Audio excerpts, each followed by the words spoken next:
Samantala, narito naman ang ating segmentong Balitang Artista. Ang latest, ang hottest sa showbiz and entertainment. Heto na sa Ang Pilipinas Ngayon.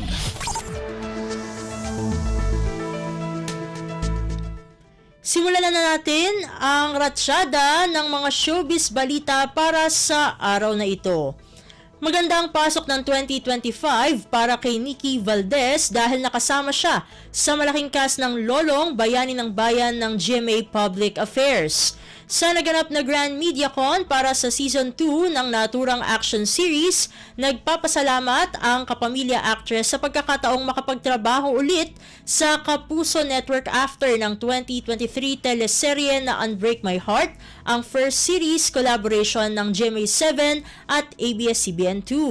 Quote-unquote, nakakatuwa lang kasi the inquiry came through Star Magic, so at least ito may chance na makalipat-lipat ng network. I mean, lahat naman tayo, doon lang tayo kung saan may trabaho. Saka noon, nung nagsisimula ako, nakakalipat-lipat naman ako, nakapag-guest na ako sa GMA noon. So this is the beauty of, being able to transfer networks now, and sobrang bait nila sa akin kaya wala akong masabi. I mean, okay rin naman sa ABS, but syempre, kumbaga ako, alien ako dito pero never naparamdam sa akin na, you don't belong here or you're not welcome. Sobrang friendly nila talaga. At saka kami namang mga artista, magkakaibang bakod man kami nagtatrabaho, pero magkakaibigan naman kami. Kasi isa lang ang mundo na ginagalawan natin, tayo-tayo lang yung nakikita, diba? Yan ang sabi pa ni Nikki. Ang latest, ang hottest sa showbiz and entertainment. Heto na sa Ang Pilipinas Ngayon. Samantala, mas matibay pa ang relasyon ngayon ni Robby Domingo sa kanyang misis at lagi siyang nakaalalay kahit malaking-malaki na aniya ang improvement ng kalagayan ni Mikey Pineda. Sabi nga ni Robby, quote-unquote, I would say palagi kong ginagampanan ang responsibilidad ko bilang asawa, like even right now, the fact na hinahawakan ko pa rin yung ring kahit anong mangyari. Parang lahat ng gawin ko ngayon, it's always for us. So yun yung masasabi kong doing my part as a husband. And also, when I go home, wala po kaming house help. So ever since na nagpakasal po kami, kaming dalawa lang at mas napagtibay yon sa relationship namin.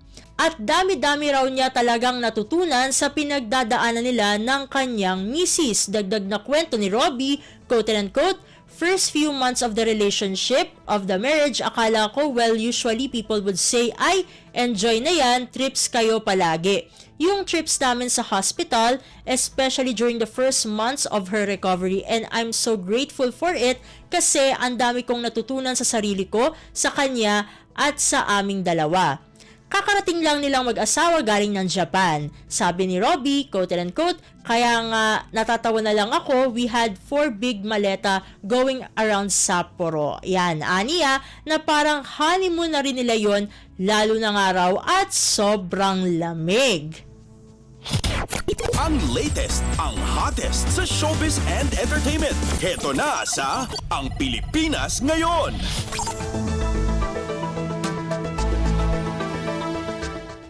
At sa pagtatapos ng ating segmento, inamin ni Rufa May Quinto na mayroon silang pinagdaraanan ng asawang si Trevor Magallanes. Sa Amerika nakabase ang mister ng sexy comedian. Nakangiting bungad ni Rufa May, quote-unquote, bilang asawa syempre inaantay ko lang na magkaklaro kami, mag-usap pa rin, kung totoo ba talaga ang nararamdaman niya kasi lagi nga rin kasi akong wala So baka naman pwedeng lambingan na muna, makiusap, pasensya na, I'm here. Kabi-kabila ang pinagkakaabalahan ng aktres kaya madalas na hindi nakakapiling si Trevor. Giit niya, quote-unquote, kasi syempre pagod ako, laging ako wala. In short, so syempre there's always two sides of the story, pero naintindihan ko rin na hindi naman syempre puro ako lang ang tama. Syempre siya rin naman, may reason din. Pero we're going through something.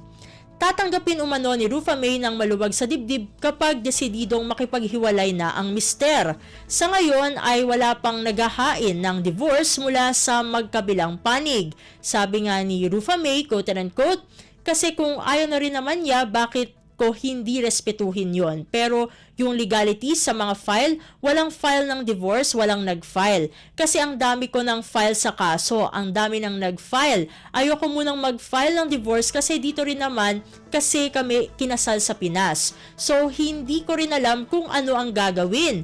Masyadong masakit pa, may anak din kami na nagsabi when our family will be together daw. Sabi ko na lang, wala eh. Ang hirap sagutin, di ba? Yun nga ang say ng aktres.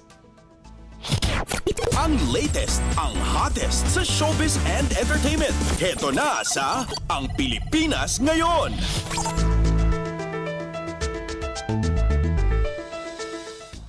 At dito na nagtatapos ang ating segmentong Balitang Artista para sa araw na ito.